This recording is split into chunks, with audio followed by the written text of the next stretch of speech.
350 જેટલા લોકોએ નવા હથિયાર લાયસન્સ માંગ્યા છે।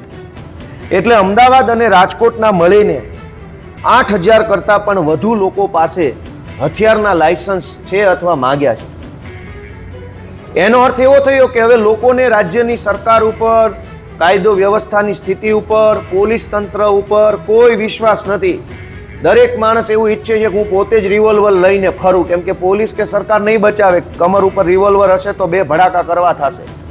આ કેટલી ખરાબ પરિસ્થિતિ કહેવાય રાજ્યની કે 8-8000 લોકો ખાલી બે જ જિલ્લાઓમાં, સુરત ને રાજકોટની જ વાત છે, ભાવનગર, અમરેલી, મોરબી, સુરેન્દ્રનગર તો બધું વાત જ જવા દો।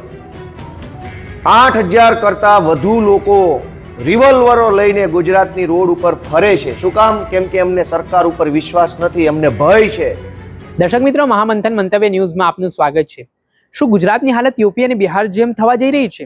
અરે ભાઈ, હું નથી કહેતો, આ કહી રહ્યા છે વિસાવદરના ધારાસભ્ય ગોપાલ ઇટાલિયા, જેઓએ વિધાનસભામાં આજે જે ગૃહ વિભાગ તરફથી 8000 થી વધારે લોકોને ગન રાખવા માટેની જે છૂટછાટ આપવામાં આવી છે, લાયસન્સ આપવામાં આવ્યું છે, તેને લઈને કહ્યું કે જો પોલીસ ઉપર લોકો વિશ્વાસ રાખે છે, પરંતુ આવી રીતે લાયસન્સ ઇસ્યુ થશે ને લોકો જ હથિયાર રાખતા થઈ જશે તો પછી પોલીસ પર લોકો વિશ્વાસ કેવી રીતે રાખશે?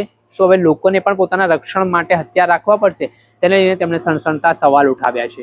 મુદ્દાની વાત છે કે અમદાવાદમાં 5000 થી વધારે અને સુરતમાં 3000 થી આસપાસ જે લાયસન્સ ગન રાખવા માટે જે અપ્રુવલ છે તે ત્યાંના ગૃહ વિભાગ તરફથી આપવામાં આવી છે, પોલીસ પ્રશાસન તરફથી આપવામાં આવી છે।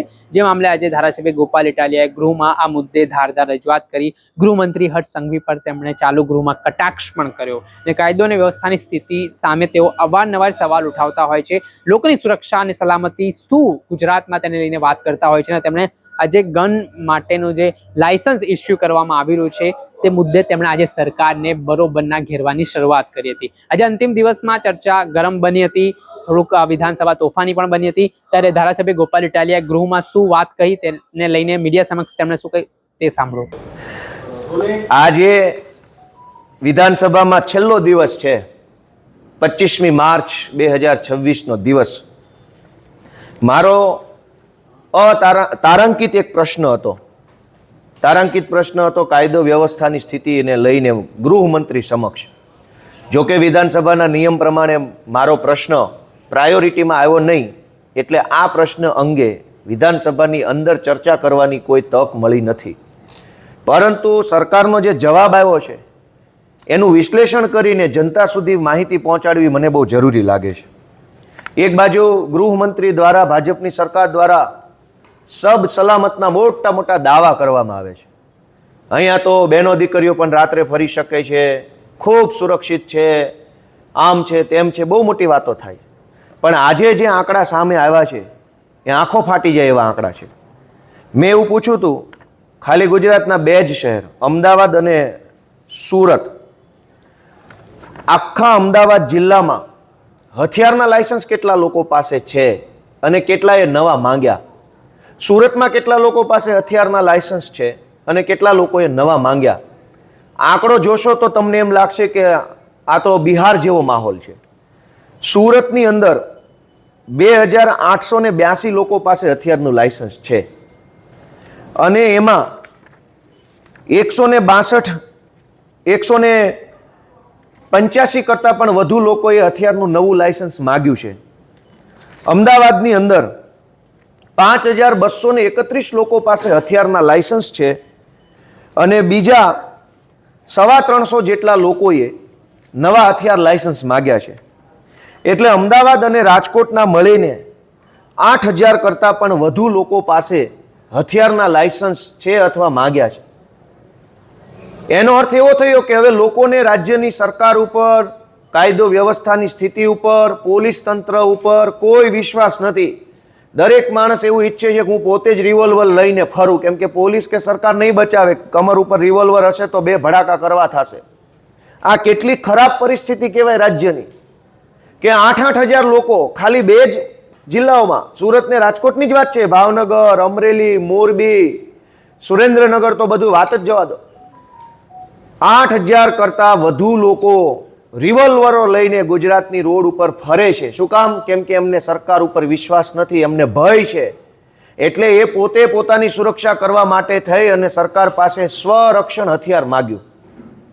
અવડી મોટી સરકાર બેઠી હોય, અવડું મોટું ગૃહ મંત્રાલય હોય, અવડા મોટા મોટા એકદમ ગૃહ મંત્રી હોય, રાજ્યના પોલીસ હોય, એસઆરપી હોય, હોમગાર્ડ હોય, crime branch, SOG, CID, cyber crime, આટલું બધું હોવા છતાંય છેલ્લે માણસે તો પોતાના રક્ષણ કરવા માટે બંદૂકો લઈને જ ફરવાનું.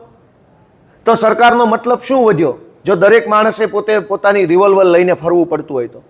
અને ધારો કે સ્વરક્ષણ જ બધાએ કરવાનું હોય તો 5,000 લોકો જ શું કામ, 8,000 લોકો જ શું કામ? આખા ગુજરાતને રિવોલ્વર આપી દે હર્ષ સંઘવી કે બધા રિવોલ્વર લઈને ફરો, જ્યાં ડખો થાય ત્યાં ભડાકા. મિત્રો, કાયદો અને વ્યવસ્થાની કથળેલી સ્થિતિનો ચિતાર આજે આ પ્રશ્નના જવાબમાં સરકારે આપ્યો છે. અત્યંત દુઃખ સાથે ગુજરાતની જનતાને જણાવવું છે કે ગુજરાતમાં અંદાજે 8,000 જેટલા લોકોએ હથિયારો લઈને ફરવું પડે છે.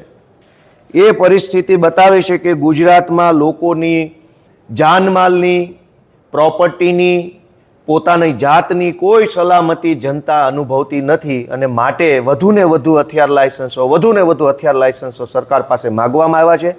અને સરકારે પણ લાયસન્સ રદ કરવાના બદલે આપવાનું ચાલુ કર્યું, કેમ કે સરકાર પણ માને છે. સરકારે નહીં ખબર છે કે પોલીસને આ તે તો બધું વિરોધ પક્ષને દબાવવા માટે રાખ્યું છે. આજે ગુજરાતની પોલીસનો ઉપયોગ સામાન્ય જનતાની સુરક્ષા સેવા માટે નહીં, વિરોધ પક્ષોને ડરાવવા દબાવવા માટે થાય છે. ગઈકાલે રાત્રે 2 વાગ્યે અમારા અમદાવાદ શહેરના આગેવાન અમજદ ખાન પઠાણના ઘરે એસઓજી પોલીસ ગયા, સવાર સુધી તમાશો કર્યો, ઘરની મહિલાઓને અડધી રાત્રે હેરાન કરવામાં આવી.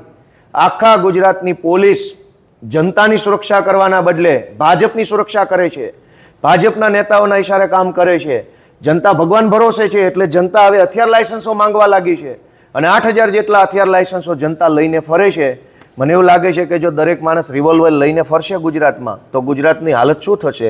એટલે આ બાબતે ભાજપની સરકારે સ્પષ્ટતા કરવી જોઈએ કે આટલી બધી સંખ્યામાં હથિયારો લોકોએ કેમ લેવા પડે છે અને સરકાર કેમ એટલા બધા હથિયારોની મંજૂરી આપે છે, એનો ખુલાસો હર્ષ સંઘવીએ કરવો જોઈએ. Thank you.